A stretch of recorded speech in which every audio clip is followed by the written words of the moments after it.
this episode of the Star Wars Universe Podcast. Today we are back to talking about the Clone Wars. We're still going with Season 1, today episodes 6 through 10. I'm Matthew, one of your co-hosts, and once again I'm joined by Riki and Sarah Hayashi, our other co-hosts. How are you folks doing today? They're doing all right. It is an awesome Saturday afternoon here. I think I'm actually going to go for a run outside after this. That sounds like your weather's warming up pretty nicely. It snowed yesterday. Virginia. It is a Saturday where I am not on the road judging magic, so I'm pretty happy enjoying a day here at home.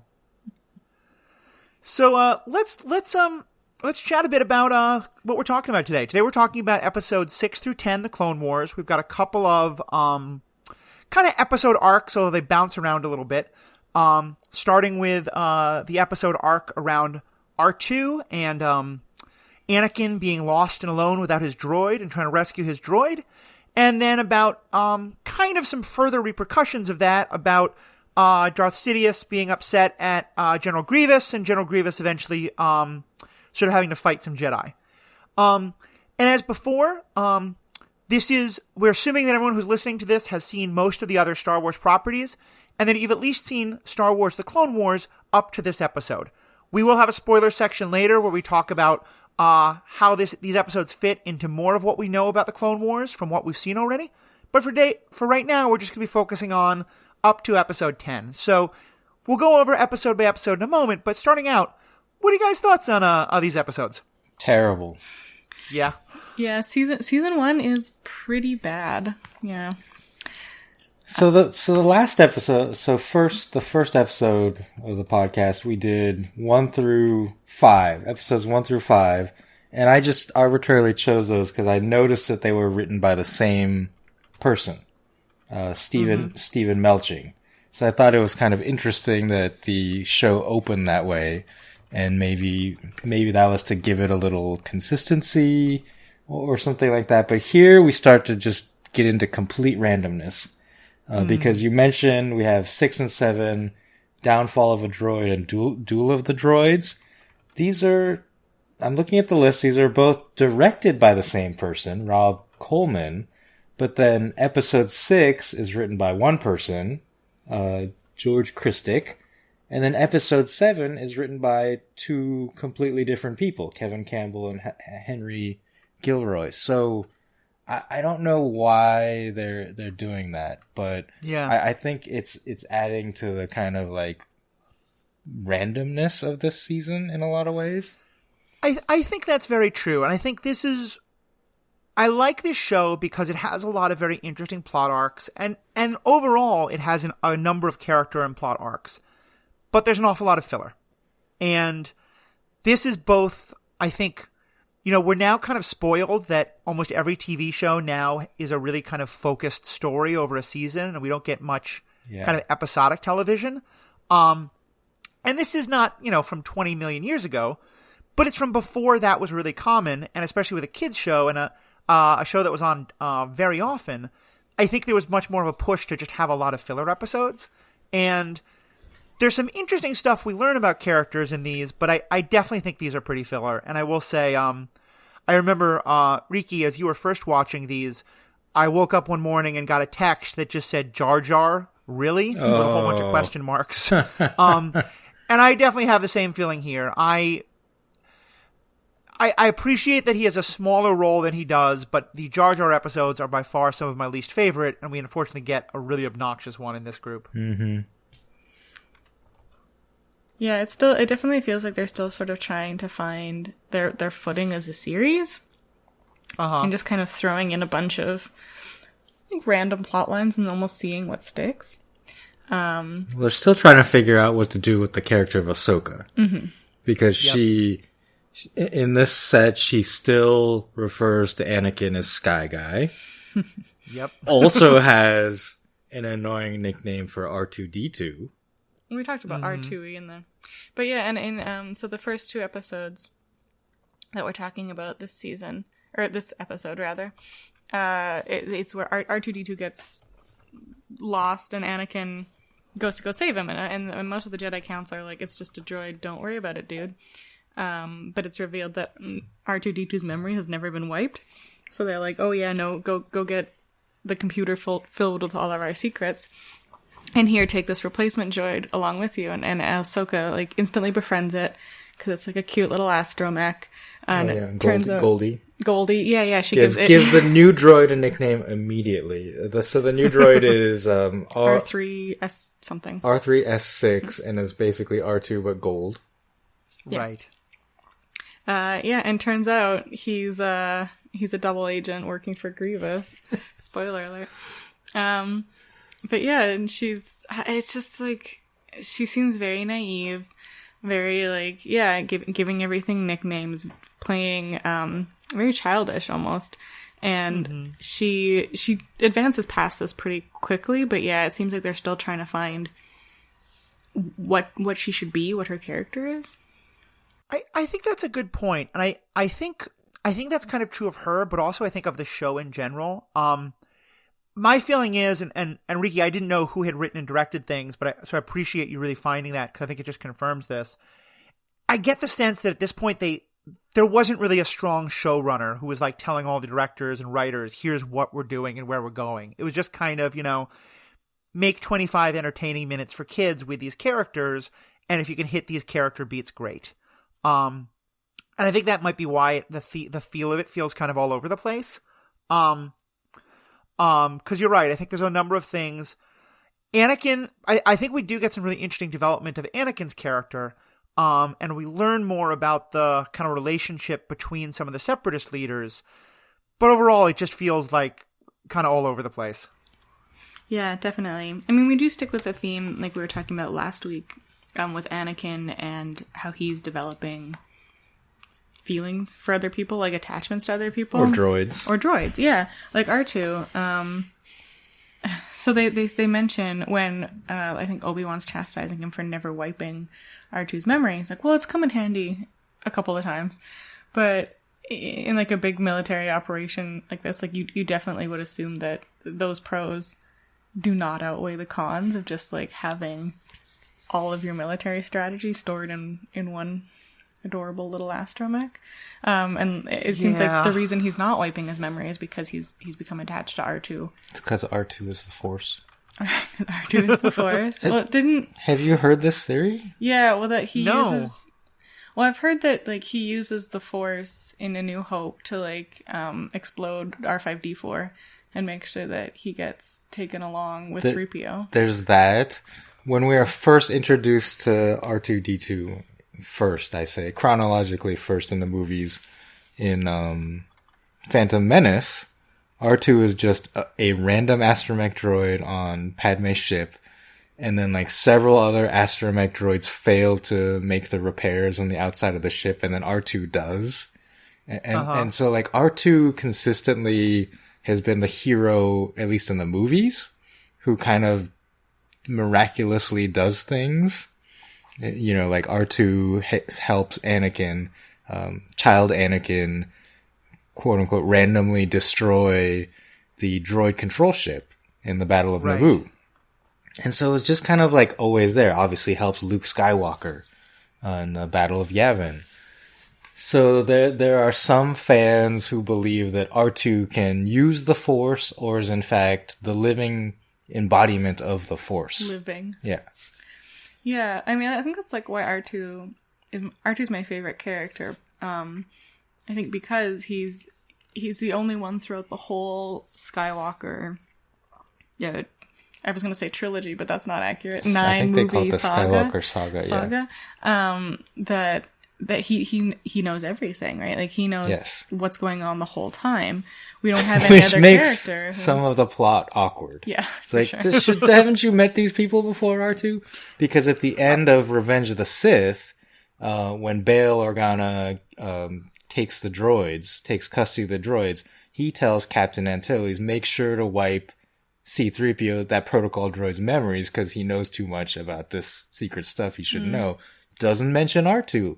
So everyone, that's a really good point. Everyone thinks R2's memory stays unwiped throughout the whole saga and just knows everything. And for some reason doesn't say like, yo, Luke, so this Darth Vader guy is your father. Well, I mean, like, yeah. And also when, in Empire, when they, go visit Yoda, Like, not only does Yoda not Oh yeah, recognize he R2. should know. Yeah, like, right, they should know each other. It's like, stop beating me with a stick, dude. We hung out for a long time.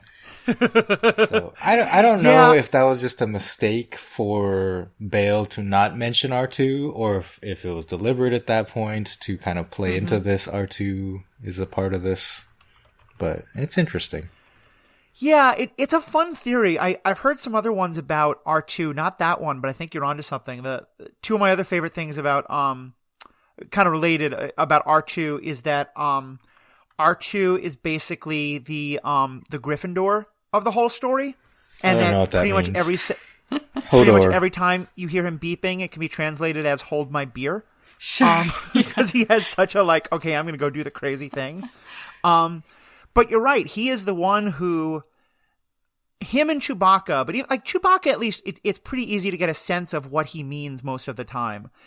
R2, we literally have to have someone translate him all the time. And you're right, though. He knows everything. He's been with every part of the story.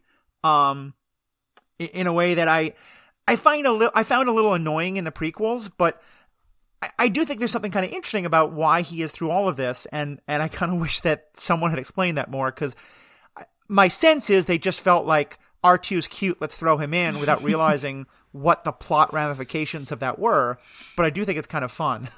Yeah, well, it's neat having this, like, all-knowing character who just speaks in, like, mechanical beeps and whistles, because it does leave that big interpretation of what he's saying, and I think it leaves the like the creators of Clone Wars and of the other movies a lot more I guess bandwidth to work with, because we never get a translation of what R2's saying directly. Like 3PO might say something and people will respond to him, but we can sort of extrapolate. Basically, it's open to interpretation what he's saying. Whereas if it was like Yoda who's speaking in English the whole time, and then he's got these like stuck set lines that we can't deviate away from. Right. Well, based on 3PO's reactions sometimes, I like to imagine that R2 actually just swears like a sailor. Oh, yeah, totally.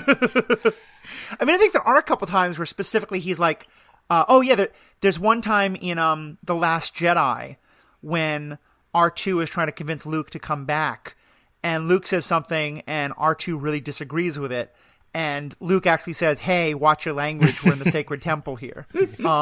So clearly he is swearing up a little bit. Yeah. R-rated Star Wars R2. I mean, on some level, I wonder how much this was intentional. Well, I guess it can't be, because Marvel was written at different times, but for me, I really associate R2 and Groot together, especially R2 and teenage Groot. But just in that, like, they're both creatures who only communicate in a very specific way, but someone else can translate them, and yet are very expressive in their own ways. Yeah, for sure. So let's kind of start talking about some of the plot stuff. And I guess we can kind of go episode by episode. Let's talk about. What do you all think? Do you want to? Because there are a couple of kind of themes that get played out, or do you want to talk about it just episode by episode? Oh, geez. Well, I think we kind of touched on 6 and 7 a little bit, but I don't know. Dealer's choice. Let's kind of dive into them a little bit, episode by episode, and give a little bit of plot summary. And just because it all kind of connects into a story, so let's just talk about the episode 6 and 7 is this R2 chain, and we basically find out that Anakin is concerned that R2 is lost because, as you all said, R2 contains a lot more memory that he's supposed to, and Anakin kind of just decides he's going to go looking for R2, and it seems Obi-Wan is not happy about that, but also doesn't give him a direct command not to. He goes looking for R2. He is very mean to the droid who he has instead, R3, as Ahsoka calls him Golden Boy or Golden, whatever it is. Goldie. Goldie. We run into a kind of black market droid seller who claims that he doesn't have R2, and then crazy things happen on that person's ship, or I guess space station, and then it turns out he does have R2, and he's working for Darth Sidious, because everyone has to have a secret plot. And eventually things get back to R2 is on General Grievous's ship, and our heroes get onto the ship and rescue R2 and are able to eventually defeat Grievous and get away with R2. I'm probably messing up some of the details there, but the plot details were not terribly memorable in that regard. So obviously these are not great episodes. I think we can kind of agree on that. What did you take of Anakin? What do you think we learned about him in this plot line? Yeah, well, like you were saying, he is really mean to like R3S6, but I think R3S6 is incompetent and purposely so. We learn later because he's working for Grievous, and his job is basically to sabotage Anakin's mission. But yeah, he's just very like, you're not my mom, you're not my real mom. Right? Like he has this sort of loose guise of, oh well, I haven't wiped R2's memory, so I need to go save him to recover that information. But like, I think everybody knows, like, he's just going because he likes R2, and he's gonna go save his friends. Every other mission point be damned. Yeah, I think there's kind of a feedback loop there of there probably is some truth to the idea that the droid that has all this information shouldn't stay in enemy hands. But the fact that he has all the information is because, like you said, he cares about R2 and he doesn't want to mind wipe him because he likes him as a friend instead of just a machine. Mm-hmm. Yeah. And to me, this is a really... it's kind of some of the same themes we were getting about Anakin in the past. But I do like that we're starting to see a little bit more kind of dark sidiness creeping in, because what I see here is we've already kind of established that he's a little more attached to people than the Jedi like him to be. And part of what I'm seeing now is some of the dangers of attachment that the Jedi are always talking about, because he is letting his feelings of attachment mean that he's not making the most rational decisions. He goes on what's the Trandoshan, I believe. The junk trader guy. They go on, Anakin and Ahsoka go on this guy's ship and then just kind of push their way past him. Pretending to be a married couple? Like a newlywed couple, weird. Which is weird, yeah. I thought it was father-daughter, but maybe it's no, married. it was like married, weirder. And it was like, Pookums needs a new astromech. It was super weird.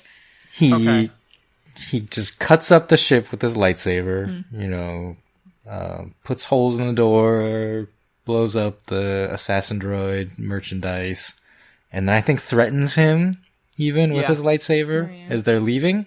Yep. And yeah, these are not very Jedi-ish actions. Yeah, he's pissed. And like, he can tell that R2 is on the ship probably just like through the Force, which is interesting, seeing as like R2 is an android, right? Like, yeah. And that's interesting because I'm actually reading a book now that confirms this, but I think it's been said a couple of other times in the Star Wars canon that droids don't register in the Force because it's living beings. Yeah, yeah. Were you all disappointed or kind of like a little, not taken back, but like, I'm wondering how you reacted when you found out that this droid trainer was actually working for Sidious and actually had R2? I mean, him actually having R2 wasn't that surprising, but yeah, the fact that he was working for Sidious was a little, like, I don't know, convenient, like too convenient. Like, how does everybody work for Sidious? Is it just like there are good guys and there are bad guys, and all the bad guys work for Sidious? And no, all the even good the good guys work for Sidious. Some of the good guys work for Sidious too. Yeah. This is like the worst case of someone playing a 2-player game against themselves, like just playing chess at home. And like you have no one to play with, so you're like playing both sides. Yeah, I think that's a good point. I know, and I've talked about this before about my feeling about the end of the Clone Wars movie. I'm sorry, the Attack of the Clones. I remember being disappointed because I feel like like you were just saying, we see in these episodes that Anakin is not being the most Jedi, and that maybe he's not really being very nice to this golden new droid in sort of undeserved ways, and maybe he's being way too pushy and mean to this droid seller. And so then to find out that the two people he's being mean to both actually do work for Sidious, it felt like it kind of undercut the point. It felt like they were trying to do two different things at the same time that don't work. Yeah, in terms of Anakin's character. Like of the ends justifying the means kind of situation. Where right. What if they weren't working for Sidious? Then he would have just been a jerk to these guys for no reason. But like he had no way of knowing that they were working for it, or never indicated that he was suspicious that they were working for him. I guess his one thing is like with the what was his name? The salvage guy. I think he's a Trandoshan. Trandoshan. I'll look it up quick while you're talking. Cool. Yeah, he like Anakin knew that R2 was on that ship. So when he said like, no, we haven't seen any astromech droids recently that look like that, then I think Anakin like instantly knew he was lying. I think I just called him Luke a second ago. That's good. And so had a little more cause to be so, I guess, violent with him. But yeah, like his biggest quabble against Goldie in the beginning seemed to be like, you're not R2, I don't want a new astromech droid, I want my old astromech droid. And then later Goldie started being really incompetent. Like, let's go to hyperdrive. And it's like, what? Shed the hyperdrive? Eject the hyperdrive? Well, that's when he should have known he was a spy. Not because he was intentionally doing things to get Anakin caught, but because he was an incompetent droid. And it seems like all of the separatist droids just are bumbling idiots. That is a good point. Although, I guess he's not a bumbling idiot because he was doing a very good job of sabotaging on purpose. Yes, yeah. Wow. The least bumbling of the droids. Yes, maybe he's a little too competent to be a droid. And I looked it up. He's a Trandoshan named Ga Noct. Ga Noct. There you go. Don't question me on irrelevant factoids of the Star Wars universe. Speaking of irrelevant factoids, or not even irrelevant factoids, just like little throwaway bits that make no gosh darn sense. R2 knocking off his restraining bolt? What the heck was up with that? Yeah. So I fundamentally, I guess, do not understand what a restraining bolt is supposed to be. But you shouldn't be able to just like knock it against the door and have it come flying up. You shouldn't be able to move in such a way that you can even knock yourself against. Right? Doesn't a restraining bolt restrain you? What does a restraining bolt do? And certainly, if R2 has the ability to do that, why doesn't he do it in A New Hope when Luke puts the restraining bolt on him? Yeah. He specifically needs Luke to take off. So yeah, it's a small detail, but it's one that doesn't. It's something I don't like about almost all of the movies that were done since the original trilogy, is they keep making R2 cooler. They keep giving him new powers.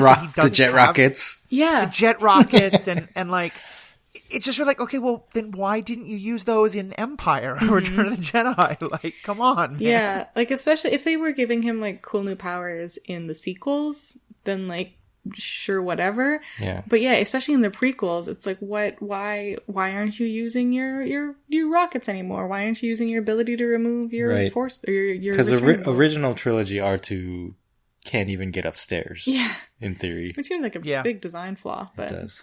And if it's a Dalek kind of thing, a Daleks kind of thing, he's advanced technology, great, but let's talk about that. When does that happen? Yeah. I am also left fairly unclear by this. Do you have any understanding of the chain of command among the generals in the Republic Army? Because the fact that Obi-Wan can say, like, well, Anakin, we need your fleet to do this, and Anakin can say, nah, I'm going to go do this other thing instead, and no one, and Obi-Wan is all, well, okay, that sucks, but I guess you can do that. I don't really have any idea who's in charge.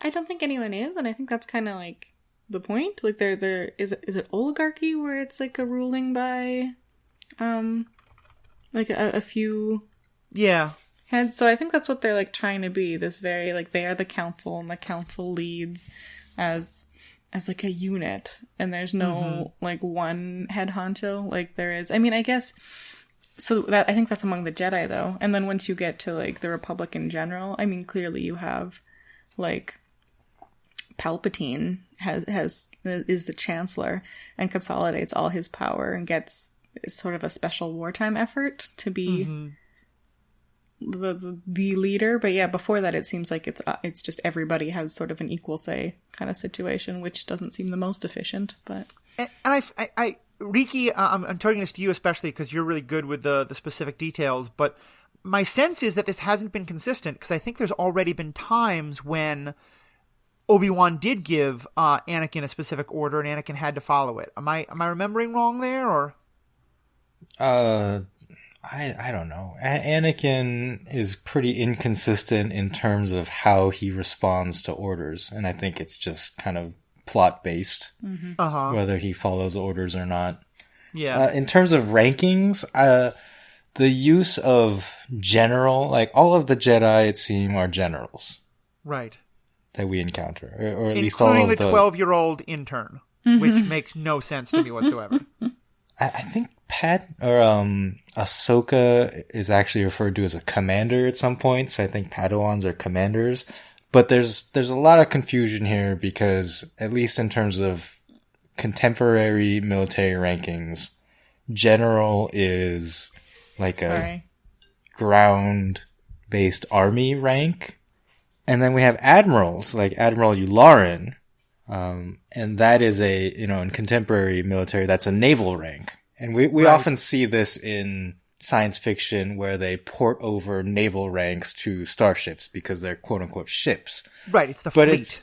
It's not really clear how like these naval and ground ranks are supposed to interact in terms of hierarchy and who is in command of who. Because in modern military branches, they're different. So you don't really have that interaction where a general would interact with and order around an admiral in a military conflict. And in some of the novels that came out after the first trilogy, the Timothy Zahn books, they do talk about there being an Imperial Navy and an Imperial Army, and them being distinct. But certainly in the Clone Wars, we haven't seen that. Especially we've seen clones who are ground troops and who are piloting ships and who are helping to drive everything. Mostly, I just noted it because it just seemed like there are times when Anakin is breaking orders, and time when Anakin is just kind of allowed to do his own thing, and people are being frustrated. So I do want to talk really quick in this episode because I like starships, as I may have mentioned. The ships in General Grievous's fleet at the beginning of episode 6, they are called Munificent class frigates, which is an interesting name. We talked about last episode about the Malevolence, which was kind of a one of, but a lot of ships, have kind of threatening sounding names, like Vindicator and stuff like that. Right. Munificent. Are you familiar with this word? A little bit. I mean, it sounds like 3 other words that I know it's not. So what is it actually? So it sounds kind of like Maleficent. Yeah.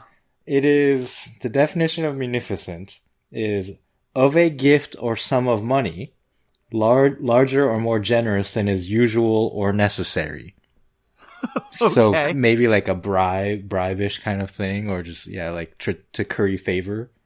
I mean, given that a lot of the separation is being funded by the banking clan and the Trade Federation, I think there's an interesting connection there. Exactly. So it's actually, these ships were produced by the banking clan, and that's why it has this name.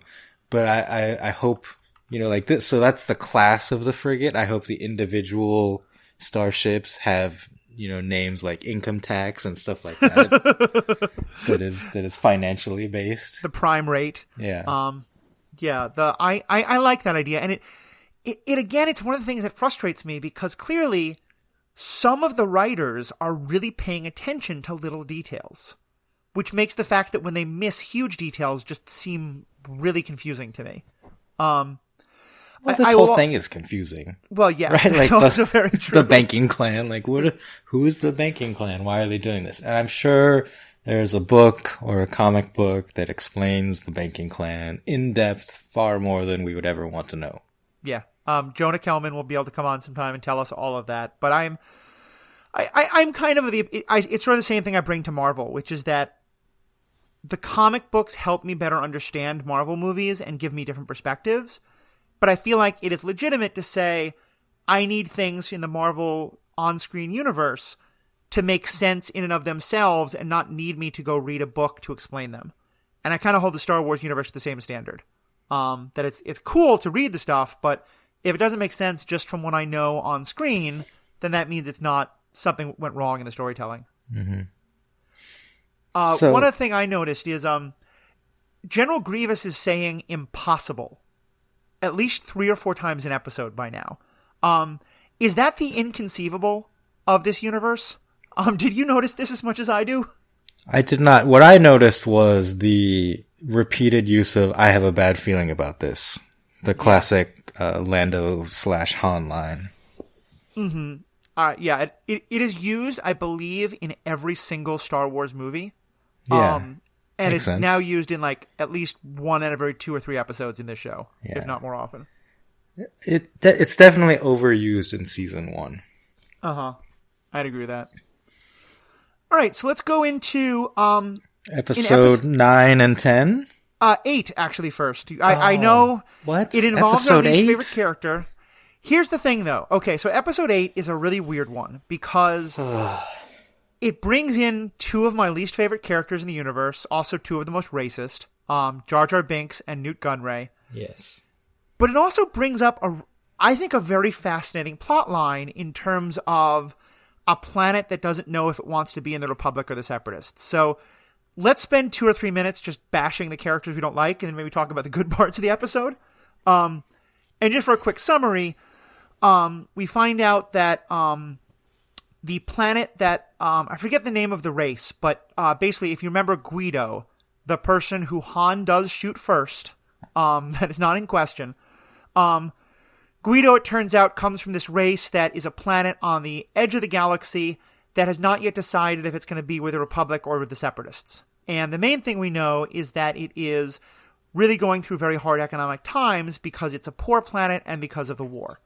And Padme goes out there to try and convince them to join the Republic, but it turns out that their leader, who is an old family friend of Padme, has actually already made a deal with Count Dooku and the Separatists in that he will betray Padme in order to get food and relief efforts for his planet.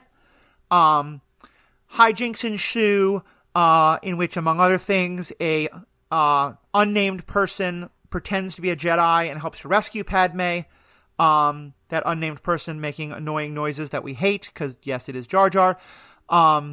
They rescue Padme, and eventually they rescue him in part because the senator realizes he made a terrible mistake and helps to free Padme. And he says to Padme, "Can you ever forgive me?" And she says, "It is we who should forgive you," basically acknowledging like that the Republic had put his planet in a terrible position, and she understands what he did.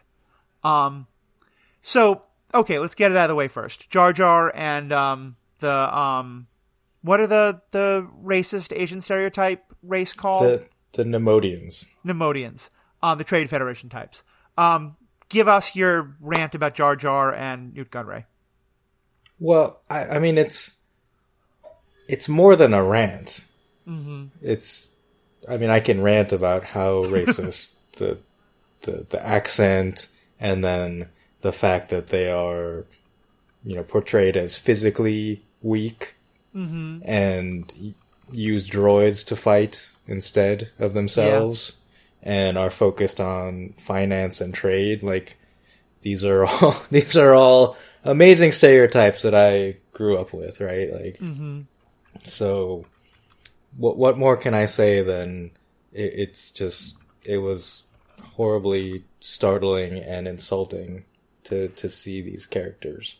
Yeah, and when I said rant, I just kind of meant we can talk about it. I don't mean to in any way delegitimize that. I think it's all very true.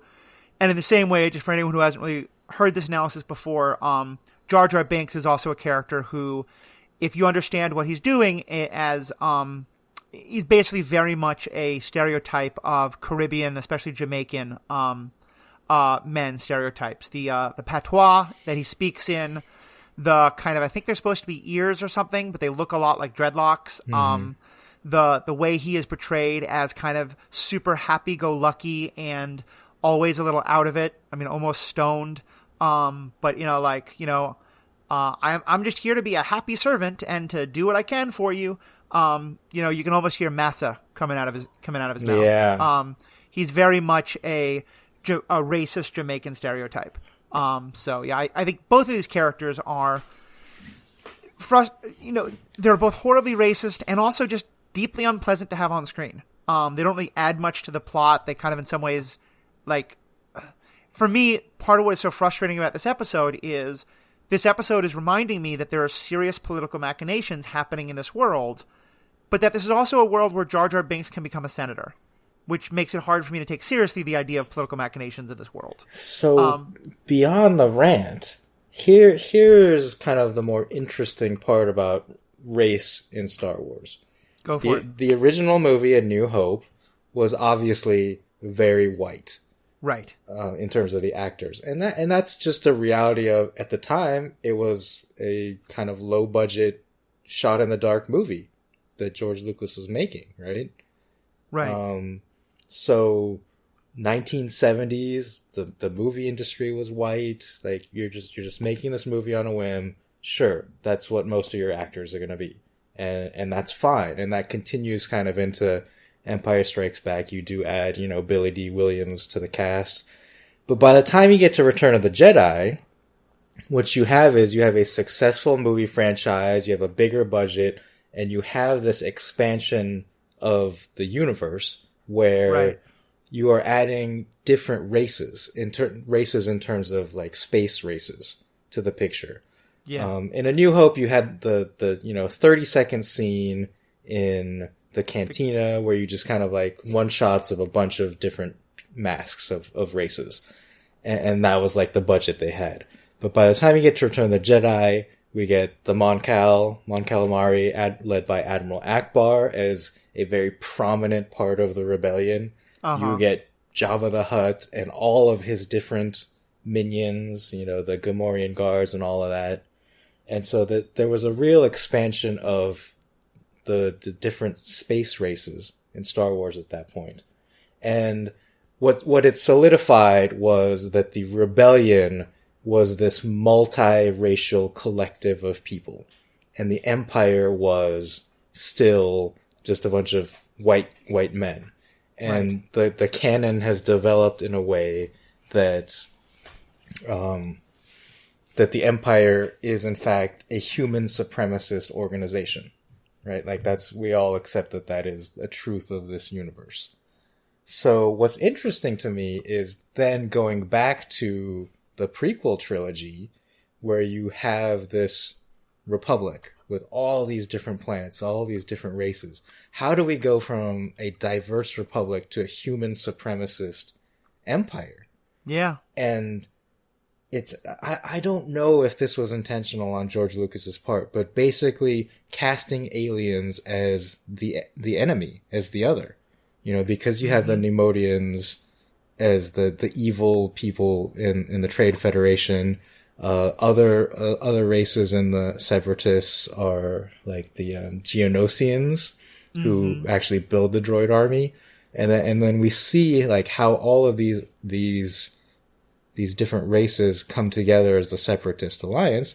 And it's weird because the Republic side still does have a lot of racial diversity. So it's not exactly clear how Palpatine then brings about this kind of human supremacy in that system.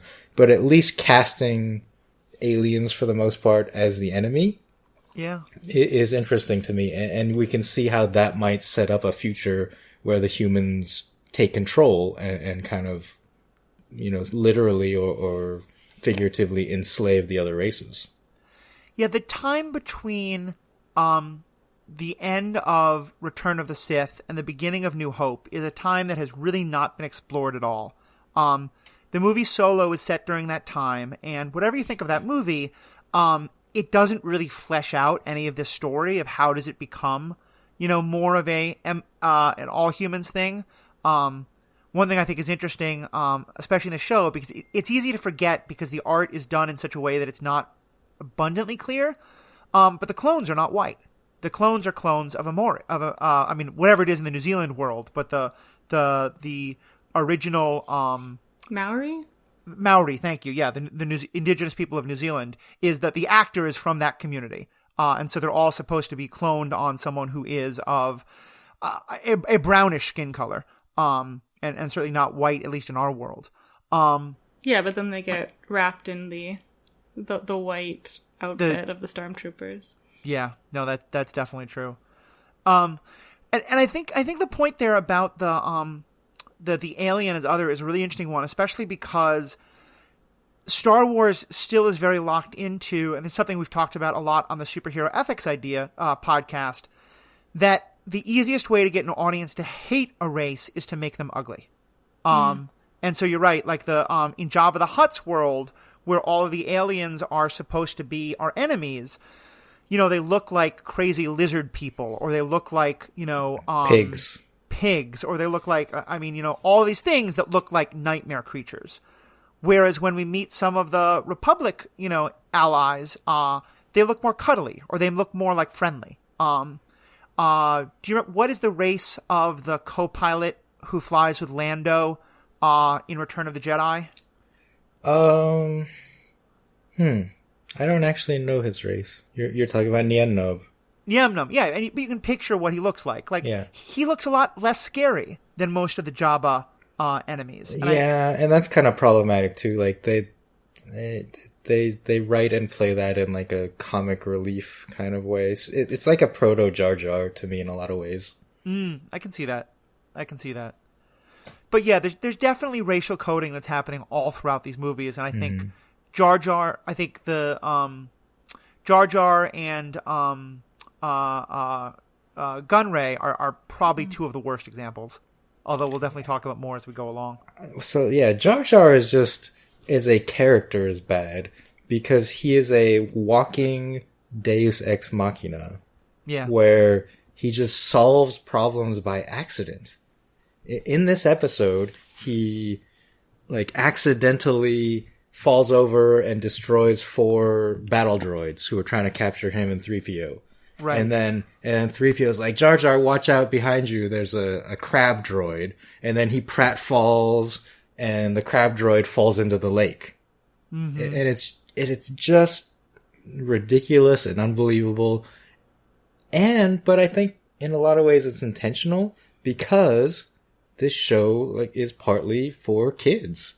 Yeah. And I think kids just like that kind of stuff. And they're not going to overthink, Deus Ex Machina, right? So it's just fun to see a silly character destroy the bad guys. Yeah, go ahead, Sarah. I was going to say, there's definitely a way of doing the sort of pratfally goofball that doesn't tread into this questionable racial coding that Jar Jar does. And I think there's also a way of doing sort of goofball pratfall without just being such an annoying two-dimensional character. Yeah. Yeah. I mean, one thing that makes me think about is I know that George Lucas and Jim Henson worked very closely together on all the puppets that were the monsters in so many of the original movies. And I really wish George Lucas had at some point asked Henson, how do I tell stories for kids? Because I am a huge, huge Muppet fan. I love the Muppet Show. I love the Muppet movies. I adored them when I was 5 or 6 years old. And now I go back and watch them as an adult, and there's so many jokes that I realize I didn't get. And I feel like the Muppets, what they do so well is they are very clearly for kids, but in a way that never makes adults feel like they're being stupid. And I kind of feel like that's Jar Jar Binks to me is a character that Jim Henson would have never written. And I wish that there's a little more of that. You can do a kids show without it feeling so childish. Yeah, totally. I always watch every year at Christmas. I watch The Muppet Family Christmas. And it's definitely for kids. But yeah, there's so much. It's just such. There's those winky jokes to adults, but even though it's aimed for kids, yeah, you're right. It doesn't make you feel stupid. And you have, I think, Fozzie Bear, who's sort of maybe the analog of Jar Jar, who does all these sort of pratfalls and is waka waka silliness, but never feels stupid, and it never feels Like, even in Clone Wars, it feels like Padme is just babysitting Jar Jar all the time. Right. Like, in this episode, she tells him, like, now, Jar Jar, just stay on the ship and don't do anything silly. No. Mom's gonna go to the grocery store. I'll be right back. Stay here and keep an eye on 3PO. Okay. It's literally like, stay here and watch your younger sibling. But, like, in a way that she's just giving him a task to make him feel important. Right. Like, she doesn't actually want him to watch 3PO. But yeah, and it's so... There's a later episode where they talk about how the senator from Naboo is dealing with this, and they're like, oh, it's fine, Padme's competent. And they're like, no, not Padme. And they're like, oh god, no, everybody get over there, it's Jar Jar. The other senator, Yeah. And that's the thing, is it's a question of stakes. Like, if Fozzie screws up, then a second-rate amateur TV show maybe that Kermit is running maybe doesn't go so well. If Jar Jar screws up, then intense diplomatic negotiations to possibly end a galactic war don't go well. Like, to me, it just doesn't make any sense of taking Jar Jar along. Yeah. But, so putting that aside, so what did... I remember the Rodea is the name of the planet that this is all happening on. The Rodeans is the race that Guido comes from. Oh, by the way, I don't know. I'm going to say this every time this comes up, but I object to the phrase Han shot first. The phrase should just be Han shot, because in the original, Greedo never gets a shot off. Oh, that's actually a really good point. Okay. Yeah, thank you. We will just, So, like, in itself, Han shot first is like this acknowledgement of the terrible Greedo shoots first shot. Also, I've been calling Greedo Guido, which makes it sound like there's an anti-Italian thing happening. That's just my own brain being stupid. Lucas wasn't... that wasn't intentional racism on Lucas's part. His name actually is Greedo, thank you. Greedo, yeah. But so what's your take on this particular plot line of Padme going to try and negotiate with this planet, and this planet feeling like it's not sure where it fits in this war because it's, so poor and so and not getting supplies it needs, and how all this plays out? It's weird to me because the Rodians are also played or voiced in a slightly Asian manner. And so I've been trying to figure out, like, what is the historical analog here? Like, is this like Vietnam or like something, or China, like pre-World War II, and the Nemodians are Japan, Imperial Japan? Like, I was trying to figure out, like, what is this Asian versus Asian situation going on? I definitely got Cold War, and I feel like it's meant to be a little bit of an analog of Vietnam, but also Latin America, and also some of the African, all of these different developing world countries that were kind of being caught in the middle between the two big power blocks that are both saying, like, come be with us, it'll be better for you, where really both of them just mean it's all about us. I didn't get the Asian, but I think I defer to you there, because I think that's an interesting thing that you noticed. One thing I thought was interesting was, and this is probably for just storytelling technique, but here we have an instance of a character before the only Rodian who we had met before didn't speak English. And I've often thought one of the conceits is supposed to be when, like, a character is speaking an alien language and a human is speaking English.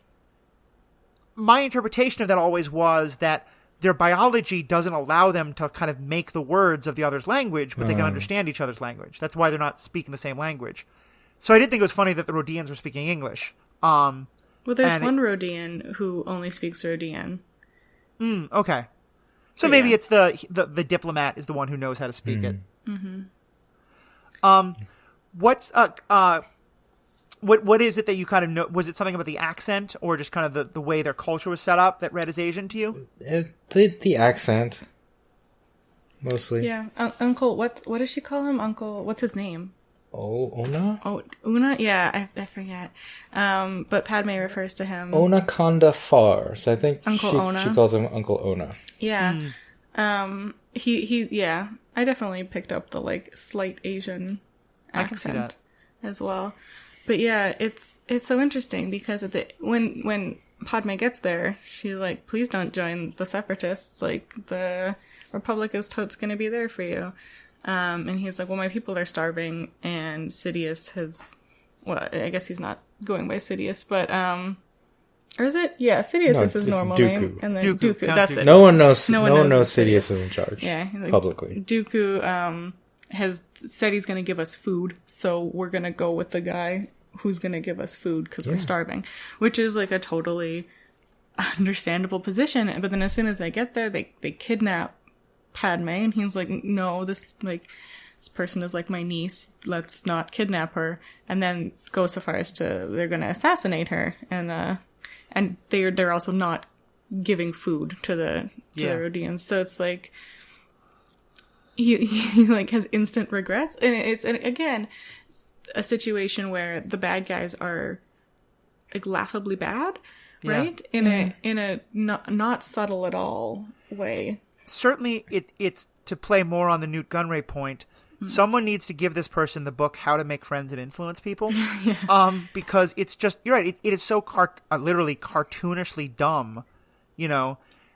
Well, it has to fit in half an hour. Yeah, exactly, and it's disappointing to me, I think. Part of why in some ways this is actually an episode I really enjoy, even though parts of it are so frustrating to me, because we talked in the last episode Among Us about, you know, our questions about what's happening to worlds that are not part of the Republic or the Separatists and what's going on. And I find the story of two power blocks that both want to convince these little worlds to join their war, and the little world is just saying, like, look, we're just not getting enough food. We don't care about this struggle between you two.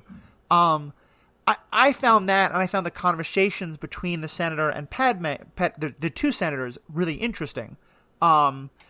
Even if then they're kind of, you know, I would have wished that the Separatists made a little bit of a better case, you know, and were a little more subtle in their mustache twirling. But that's not what we're getting yet. Well, like I said, I mean, this had to fit into 30 minutes or however long, 25 minutes with commercials.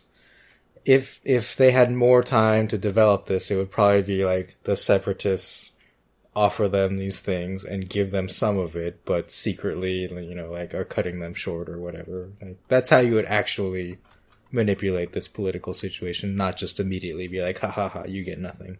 Right. Like, I feel like it's weird that this was just one episode, because this could have been a really good 3 or 4 episode arc. Yeah, definitely. Or not even just like, ha ha, you get nothing. Just be like, yeah, your food's coming. Don't worry about it. We're going to kidnap Padme and kill her now. But don't worry, your food's totally coming. Like, right. Yeah, I think their subtlety is not really the theme, I guess, of these early episodes. Yeah.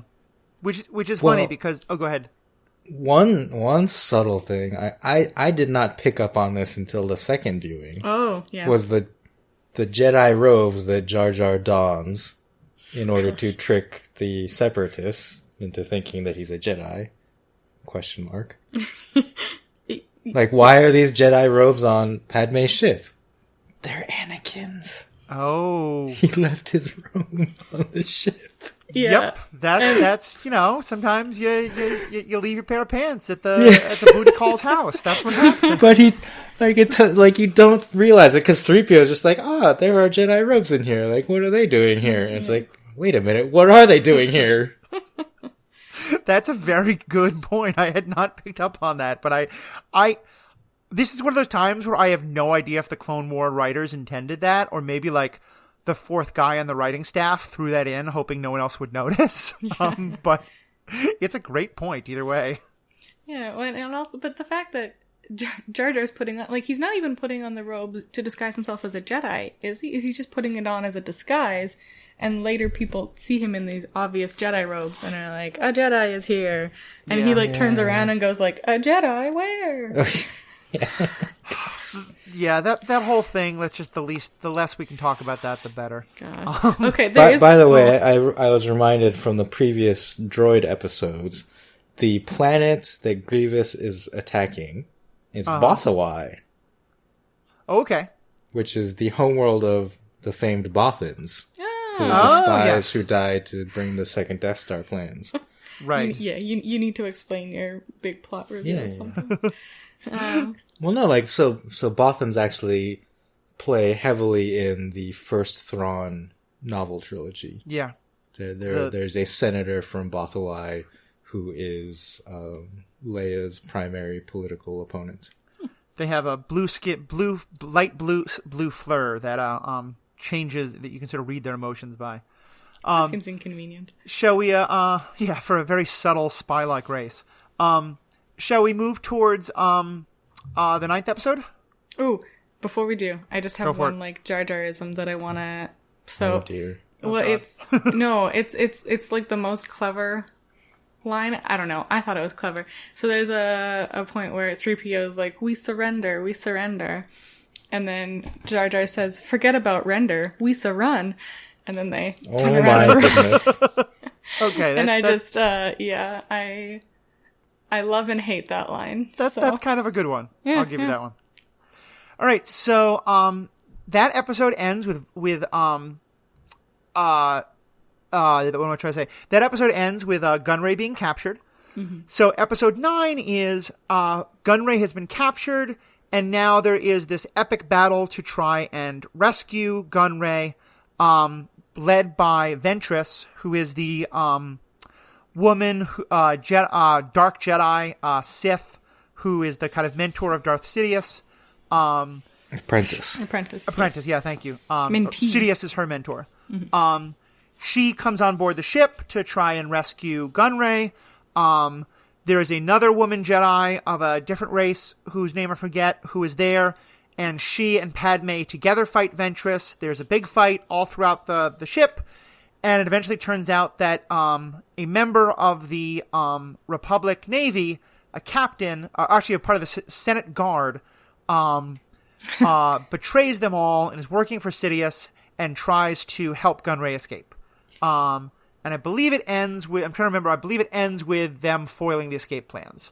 No, he escapes. He escapes. No, I'm sorry. Yes, you are correct. He does escape. That is correct. And then, so the old two-timer captain dude, in the end, he's talking to Ventress, and he was like, "I expect half of the profits. I'm kind of slimy." And she goes, "Okay," and then stabs him. Right. That's great. Yeah, Jedi Master, what is it? Luminara? Kit Fisto. Kit Fisto's the dude. Kit Fisto's the, like, octopus head guy.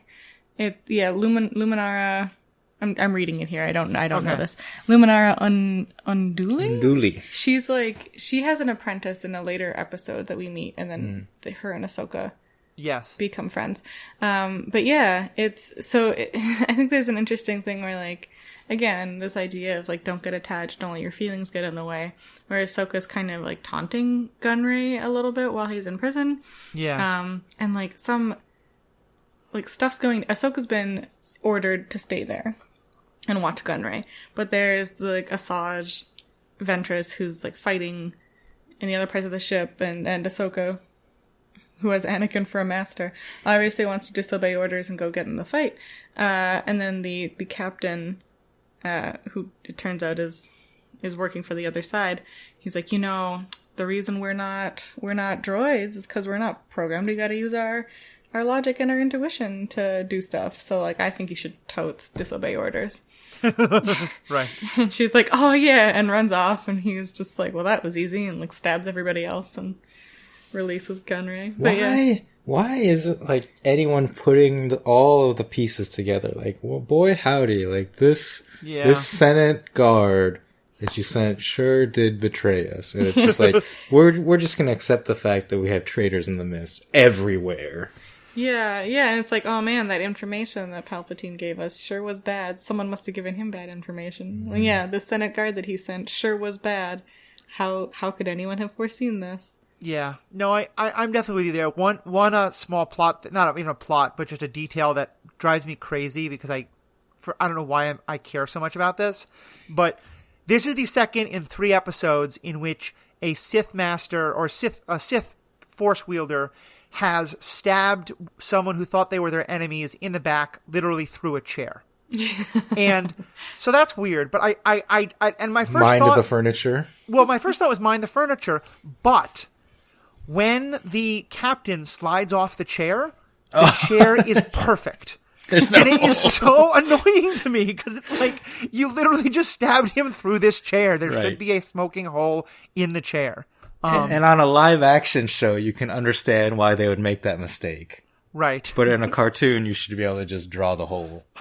It should be pretty simple. Anyway, Jeez, I never noticed that. Oh my god.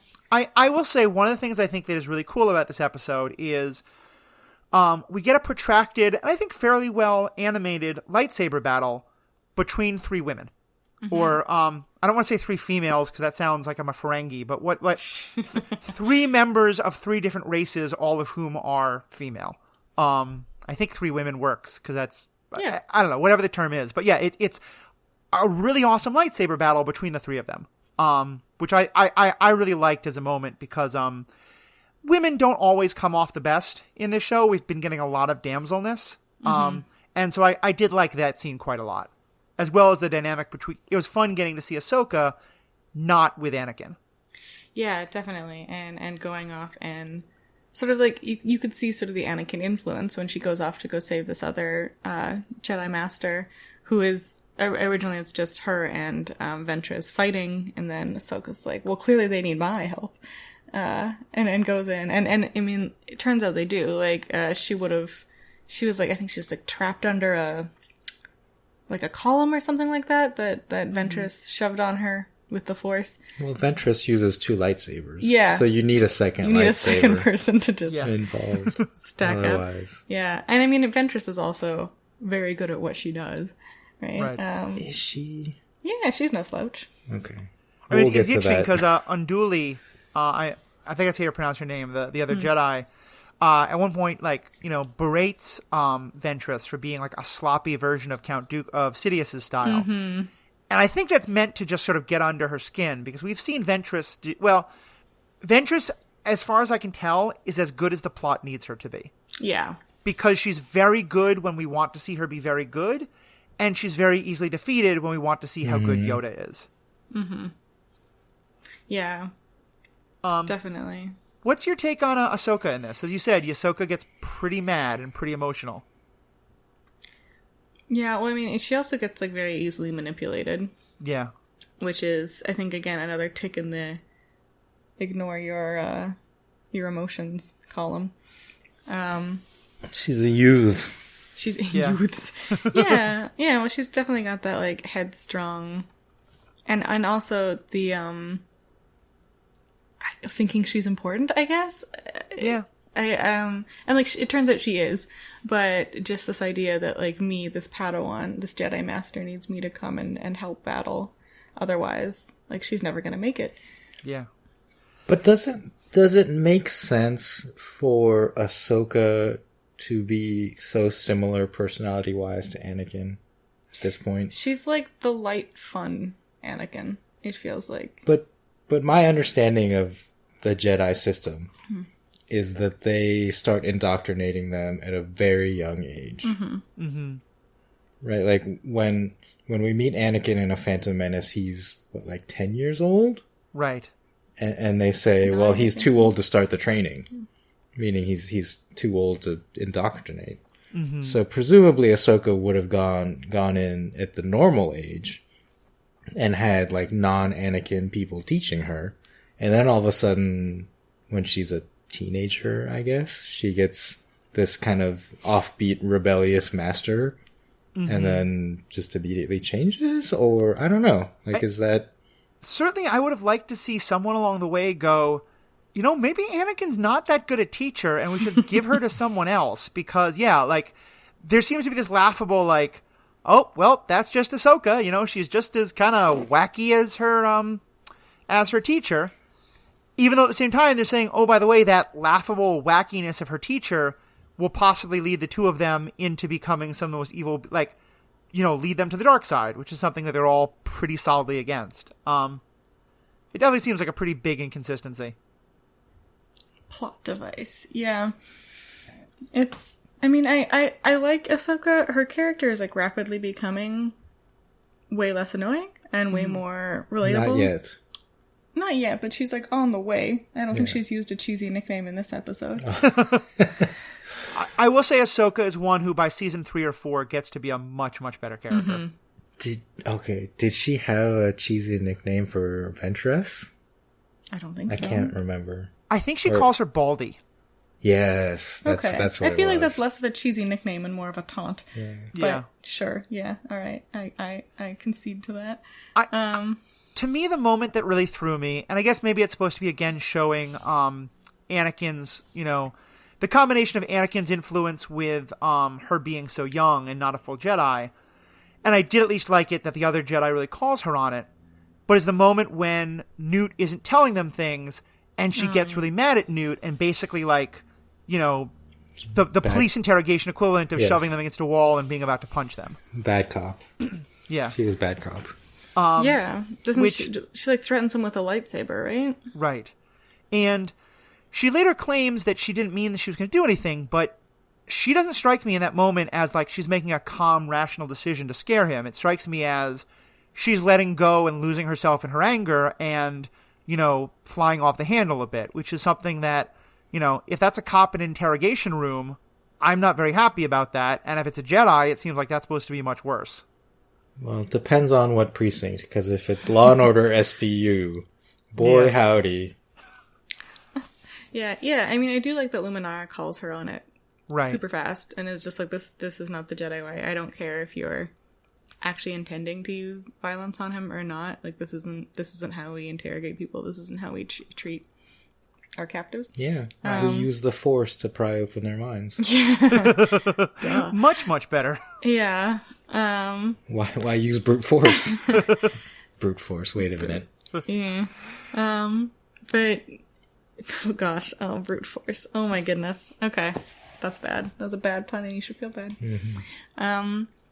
But yeah, it is, so I think it's partly Anakin's influence, but partly, like, she's still a kid, right? So I don't know, I mean, I guess even if she's indoctrinated from a young age, she's got that, like, uppy teenager attitude, and is maybe not always making the most rational, cold choices 100% of the time. And this is very, like, cause Newt's taunting her, basically.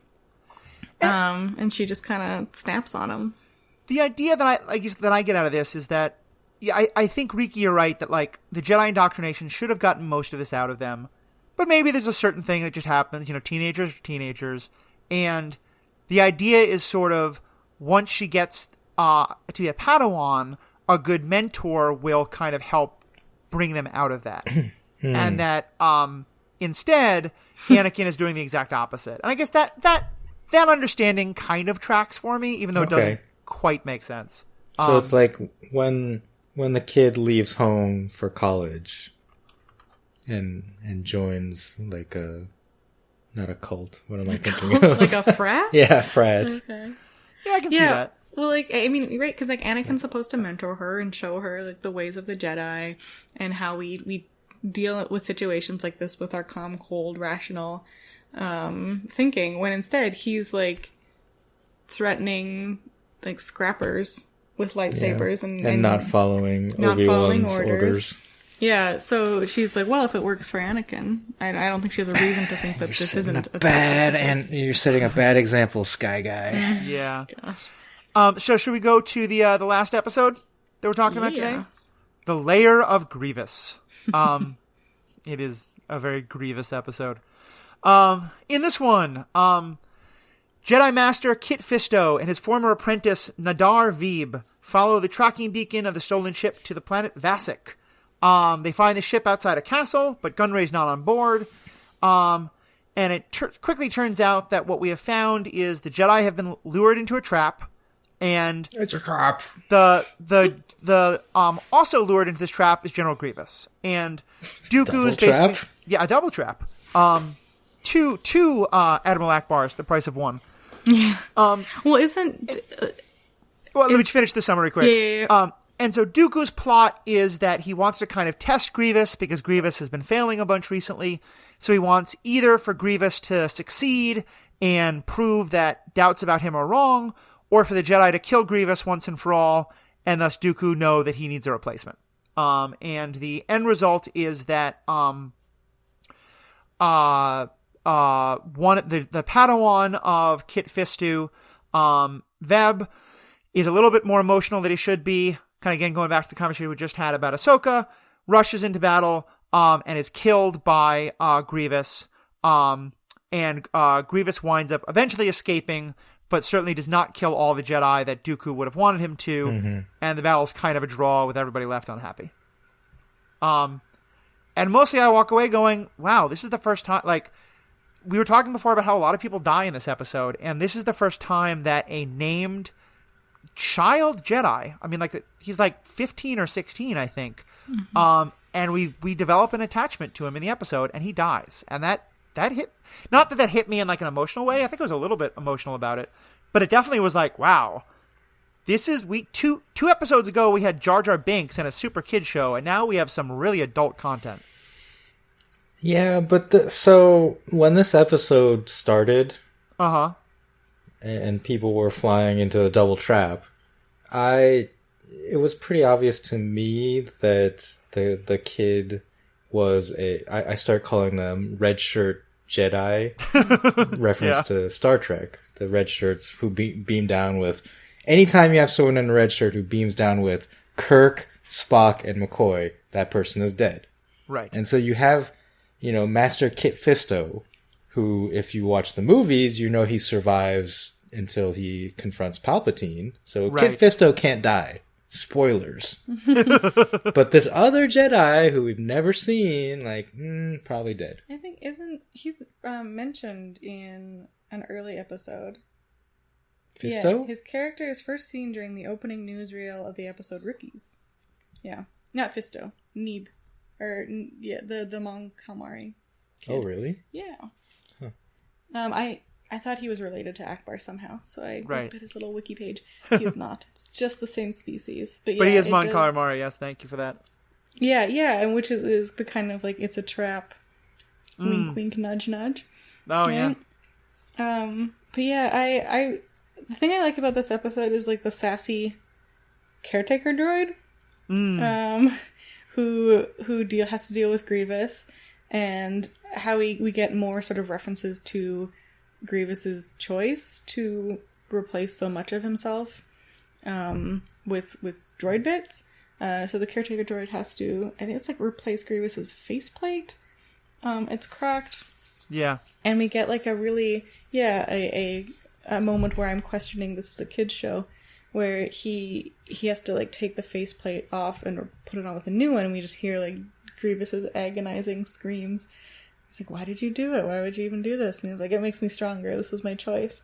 Which is, interesting, but also makes me wish that we would get more into why Grievous has decided to do this. Well, Sarah, you also noticed that in the background of this fortress, there was it statues or paintings or something? Yeah. Of Grievous in his former existence as a Yeah. non-droid. I didn't pick up on that. That's awesome.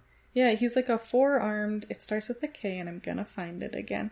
But yeah, he was like a war hero dude. So yeah, like he just has statues of himself. Which is like, it seems very on brand. But yeah, he's, I don't know, he's an interesting dude, and to be with this sort of, like, the caretaker droid, what's the AD4? Yep. Is, like, he's got, like, a kind of funny, like, wisecracking sort of voice, and I don't know if he's, like, sort of meant to bring some levity, but he almost has this, like, creepy mad scientist vibe. That's definitely what I picked up on, yeah. Yeah, Kalesh is what Grievous used to be. There we go. Kaladesh. No, not quite. Not quite. Kalesh or Kalish? Kalish? I'm not 100% sure. Kaleesh. And I guess to your point, Riki, I think this was the episode where I learned that Jedi could be red shirts. Like, there was a part of me that kind of going into it went, I wonder if they're going to let any Jedi actually die. Because it felt, if he hadn't been a red shirt, I would 100% have thought he was going to die. Because he was a Jedi, I'm sorry, if he hadn't been a Jedi, I would have thought he was going to die. Because he was a Jedi, I wasn't sure. And then once he died, I was like, okay, so Jedi can be red shirts. Now I get this. Yeah, especially a kid, too, but right? they also play up his inexperience. Yep. Yeah, but it's still, like, I feel like in a typical kid's show, I think I would expect, like, the played up inexperience, he rushes in there, makes a mistake, and then a whole bunch of people have to come save him, but not that he just straight up dies. Yeah. Maybe that a whole bunch of clones die for his mistake. Well, they did, right? Right. Like, the clones died, and then he gets upset that Grievous killed the clones, and that's what leads to his downfall. So, again, we have a Jedi getting emotional. Yep. Which, by the way, I just want to back up a few episodes, because I forgot to mention this. One of my other thoughts about the whole R2 plot line is it's not just that Anakin is determined to save his droid. Anakin gets a whole bunch of clones killed to save his droid. Which just, again, goes to all the weird things about when Anakin cares about putting others at risk and when he doesn't. Well, it's very much like he's going after like his pet, right? And it doesn't matter how many other people have to die for that cause. He's going to save his friend, which is the sort of the trend, right? Yep, with Anakin. Exactly. It's what he can be in control of.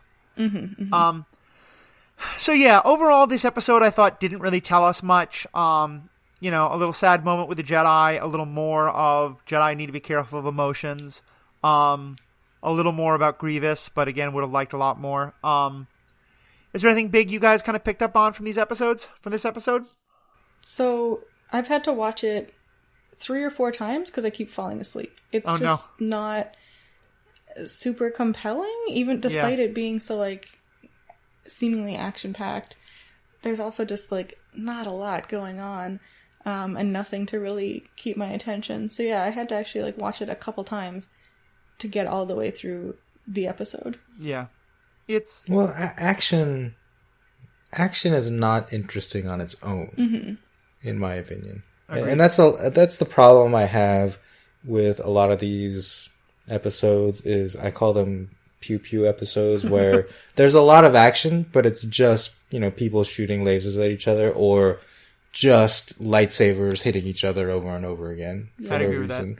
And I think, when we look at the lightsaber duels in the movies, that is action, but it's really the human emotions behind them that make them so good. Lightsaber duel in Return of the Jedi between Luke and Vader, the moment where Vader talks about Leia, if you won't turn, maybe she will, and he gets mad, and that moment and the music behind it is just so good. Yeah. And we're not getting that, right? In these lightsaber duels, it's just repetitive, very, yeah. Well, part of it's if we get to see one lightsaber duel every 2 years, then they have so much more power than when we're seeing one every week, or every 30 minutes if we're binging. And also, like, when we're seeing the lightsaber duels in the movies, it's between characters we know and we've invested a lot of time in, and we understand the sort of the gravitas behind those battles, whereas when it's just, like, droid v clone, even though clones don't have lightsabers, but, like, right, just droids and clones shooting at each other, we don't care as much, right? Because we don't really know who these people are. Or even when it's just like some young Jedi that we've just been introduced to at the beginning of this episode, right? We don't have as much investment in it. I mean, I think it's the double-sidedness of what Lucas created with the clones and droids is he wanted there to be a war that we didn't have to get too emotionally invested in and feel upset about, but then we're not emotionally invested, so we don't really care. Yeah. The other problem I think with not just getting a lightsaber duel every week, but getting a lightsaber duel between 2 people who can't kill each other.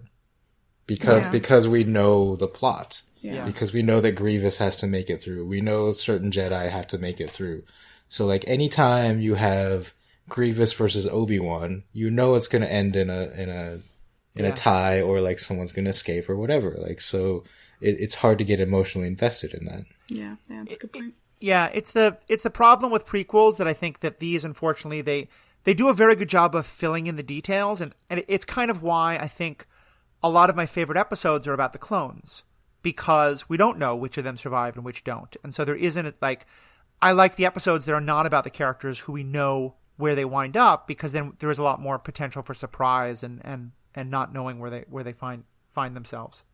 Yeah, but I think also, like, given that it's a TV show, you kind of have to assume that the main characters will survive until at least, like, potentially a season finale type situation. This is not Game of Thrones. Yes, we're not going to have characters Well, randomly dying. Well, Game of Thrones waited until their season finale, or I guess penultimate.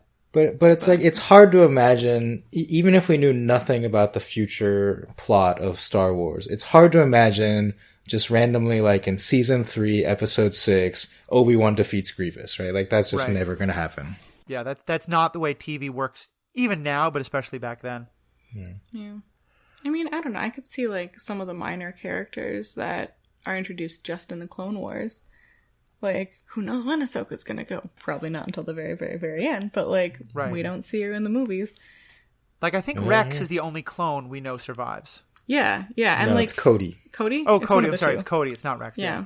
But I mean, like, Fives could be any of those random clones hanging out in the background of the movies, or he could be none of them, right? So we don't have...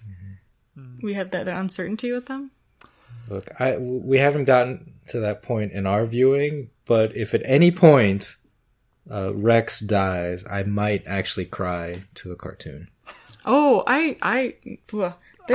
you cried when we got into the spoilery bit yet. Okay, I was gonna say we're almost done with this, and there's not too much to say spoilery. So let's go into spoilers. Someone's gonna die. Spoilers in 3, 2, 1. You cried when Nines died. Who's like the caretaker who we meet. Oh, 99. Yeah. 99, yeah. Oh, Sorry, I'm gonna cry now. I know. 99. and That was a good moment. Yeah, I feel like we might even we'll devote a giant chunk of our episode to that episode, or the two that are sort of conjoined there. But yeah, 99 is great, and I wept when he died. Aww. I'm excited to get back to that, because that was it's one of the things I think is so interesting about the show, and it's why I'm glad that you guys aren't hesitant to dive into the bad parts of this, because I don't know many TV shows where I have so many episodes that I'm so frustrated by how bad they are, and then also there are episodes and characters like 99 who hit me as much as they do. It's a very the pendulum of this episode, it's got a very low floor and a very high ceiling in a way not many TV shows have. Yeah, I mean, I think I've said this before. A lot of TV shows suffer from just bad first season syndrome. Yeah. And Clone Wars is definitely no exception. But yeah, it gets so much better. The episode with 99 is in season 3. That sounds right. Yeah, and it's by that point I'm thoroughly invested, and each of the seasons have their own sort of theme that goes throughout them. Whereas season 1, it still feels like we're kind of bumbling around trying to find where Clone Wars fits, how to tell these stories, and sort of what they can get away with. I wonder if, and maybe one of us can look into this, I'll try to, one of the things that sometimes happens in a first season is no one has any idea how much time they have left. And it's only once generally, if a show gets a second season, then it might get a third. But once you get a third season, I think a lot of shows kind of get into a rhythm of, unless something really goes bad, we're going to give you 5 or 6 more. So it may have been also that in this first season especially, they didn't know if Anakin had to be ready to turn to the dark side by the end of season 1. Or if they were going to, they knew where everyone had to end up, but they had no idea how fast or how slow to get there. That's a really good point. It does feel like the whole time they're leaving it open for, in the next few episodes, okay, quick, Anakin's in the dark side, Ahsoka's dead, Jar Jar's dead. I guess Jar Jar's alive. Yeah, he dies after the third movie. Or doesn't die, just hangs out in the Senate and we don't hear from him anymore. Anyway. Yeah. Jar Jar is never confirmed dead. Tragic. But yeah, you're totally right that it does feel very any moment they can quickly get to where they need to be for the start of the third movie of episode 3. Right. But yeah, and then once they get into the later seasons, they seemingly have more breathing room, I guess. I think that's the case, yeah. So we're coming up on about 90 minutes. Any more thoughts or ideas we want to go into? We're about ready to wrap this up. I want to go back to the episode 6 Go for it. because there was a it opens with Grievous, like I said, assaulting the planet Bothwai, and he has to go through like an asteroid belt or the rings of a gas giant. Mm-hmm. Oh right, God, this was so bad. And it just, I don't understand the military tactics in play here, because Skywalker knows Grievous is going to come this way through the rings, and says something along the lines of, someone's like, well, what if he goes around the rings? And he's like, no. If he goes around the rings, like, he'll be at a disadvantage or something like that. Right. And I was like, why? Yeah, they're kind of talking as though space is 2-dimensional instead of 3-dimensional, and that there are times when, and this happens in a lot of movies and shows, where they want to say, like, this person is at a disadvantage, and so we're going to make up some babble to tell you that. Don't try it, Anakin. I have the high ground. Yeah, and like sometimes it makes sense, and like, the high ground argument sort of works, but really not. But especially in this, get out of here. In this scene, especially, it just made. I noted that too. It made no sense whatsoever. Yeah, and then when Grievous does go through the asteroid field as predicted, he has to put all of his shields on the front, right, to deflect the rocks so they don't damage it. Well, they do. I don't know how shields work in Star Wars. They don't seem to be like Star Trek shields where they actually like stop objects, because they put all the shields in the front, but rocks still hit the ship. So it must be like more like a close skin shield. I thought it was kind of like an energy shield, like it blanks, beams of energy, like lasers coming at it, but not actual things. But then why put them all the front for the rocks? Then what's the point of putting all the shields on the front? Because all the shields are on the front, when Rex and the like walking dinosaur robots on one of the rocks shoot them from behind, there's no shields to stop them, and that's how they win the battle. Well, because why does it take so long to put the shields back on the back? And somehow Anakin was able to guess exactly what part of the asteroid belt Grievous would come through. Which rocks he would fly by. And which rocks he'd fly by, which is interesting, since those rocks are orbiting. Like, oh no. We gotta stop thinking about this. They are moving at a fairly fast speed.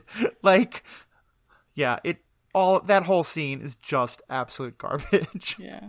One of my biggest pet peeves, not just with Clone Wars or the whole Star Wars universe, but like a lot of space shows, is that they treat space like it's 2-dimensional. Yeah. Even so much as when ships meet each other. Oh yeah. They're always like. You just want the Enterprise to come up on a Klingon ship that's upside down. Yeah. Because why are they upside down? You're upside down. Not even necessarily upside down, but come at it from a weird low angle, slightly upside down. Because there's no up and down in space. But they're always on the same spatial plane. They're always facing each other. Yeah. They're always. I think that's just a courtesy. Someone when you come up to another ship, one or the other kind of but even when changes the angle of their Star ship Wars, to when they match. jump out of warp speed, they're all jump out of warp and are exactly parallel with each other. And it's this doesn't make sense. Okay.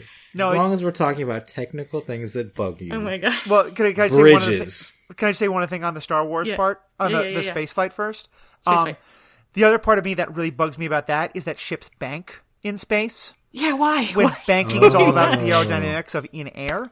And I will say, I'll give a quick plug to one of my favorite, to me, part of what this is a reminder of is that this is very much not science fiction. It is space opera. And I will say, the only thing that has space battles that I think is closest to actual science fiction is Battlestar Galactica. Yeah. Because in that one, the ships don't bank. And neither Babylon 5 also doesn't. Babylon 5 is miles from science fiction. But those two, at least, the ships don't bank. They actually operate the way you would in a zero-gravity, zero-atmosphere environment. Anyway. Yeah, I forget. Did they have sound in space? Like explosions? I believe not, no. Yeah. So, bridges. Yes. Why do these spacecraft have bridges? Why do you have glass that you can look out when there's no way that the human eye can see any of the things that are relevant in any way, shape, or form? The idea of a bridge on naval ships is that you want something that's kind of higher up so that you can see over the horizon, over the waves, and like look for other ships. And even now, like, bridges are kind of obsolete because it's like radar, right? Sure. And for the most part, on modern naval ships, nothing happens in the bridge. It all happens in the CNC, the Command and Control Center, which is deep in the ship. Or like where the battle bridge in Star Trek kind of is, right? Yes. Which, like, I don't understand why they don't You would want your command center to be, like, in the middle of the ship, not on top of it with little windows. Yeah. Yeah. So in Star Trek, it definitely seems like it's just a holdover from old military. Yeah, because like, they don't even tradition. have windows. They just have a view screen, which is a camera Well, setup. they have like 10 Forward has windows, but it also doesn't make any sense. But Star Wars, which happens a long, long time ago in a galaxy far, far away, doesn't have naval tradition to like call back to. Maybe some of them do. Maybe, but yeah, I don't know. It just it seems odd. That's but for sure. okay, the Mon Calamari Star Cruisers don't have bridges, right? Like, where's their command center? Probably in the middle, where it should be. Because they're not naval, they're sub naval. They have submarines. Sure. So much as I would love to hear a long discourse on the nature of starships in the Star Wars universe, I'm sure we'll continue that, but it is getting pretty late. So to wrap up, let's go to our favorite session. I made a point while rewatching these episodes to cover my eyes during the intro scroll so that I would not see the fortune cookie style messages so that we can once again guess which is which. So, Riki, take us away.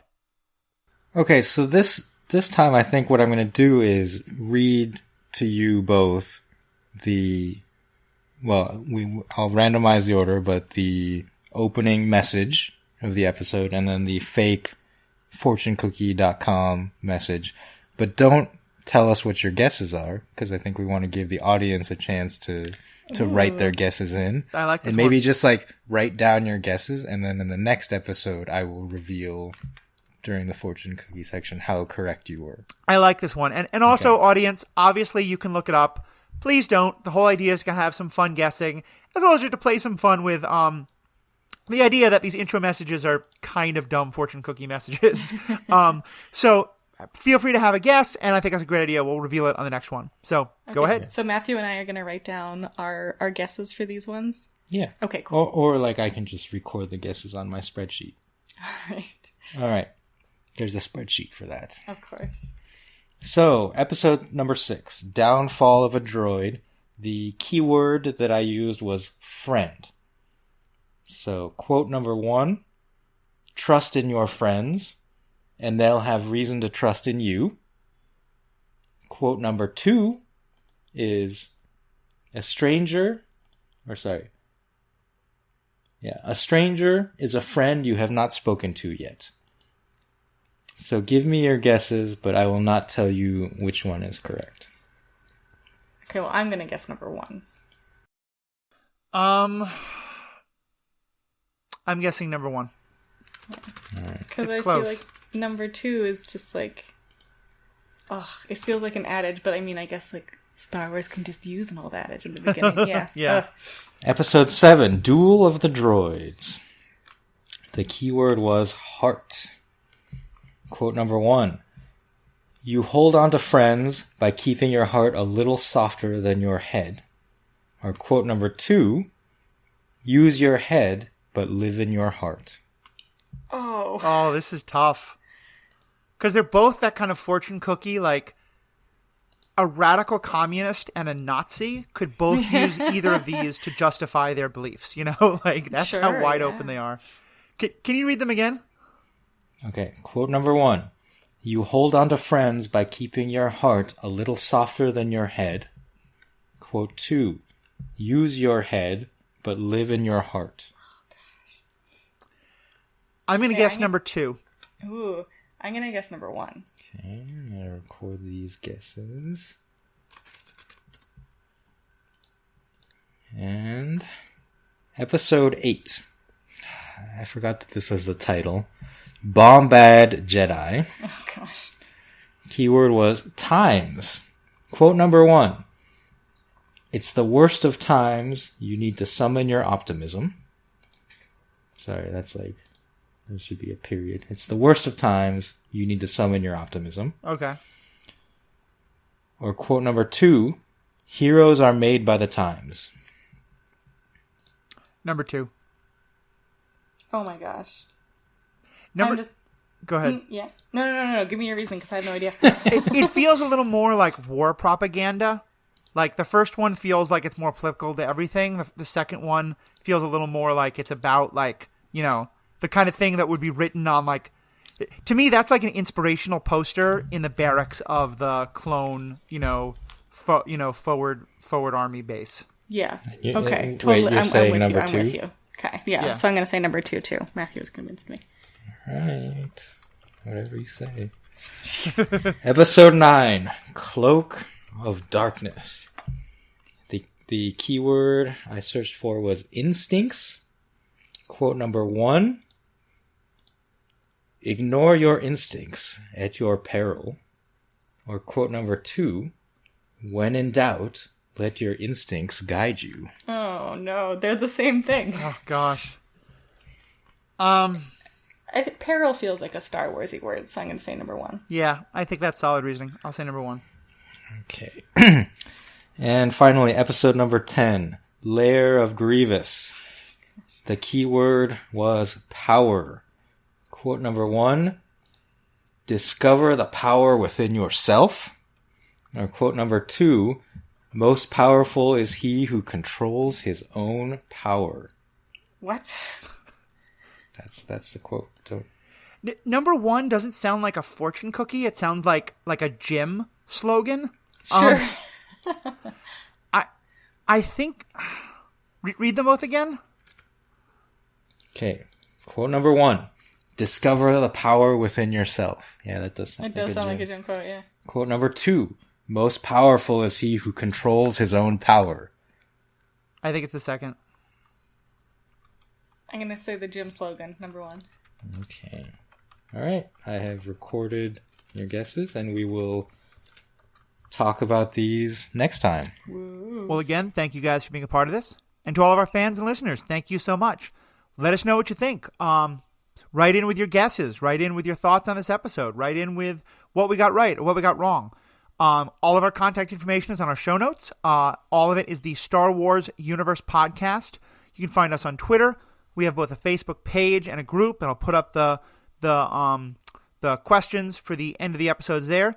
Please, if you can figure it out, or if you do look it up, please don't spoil it for anyone else. Give us a chance, and we'll record the answers on our next episode.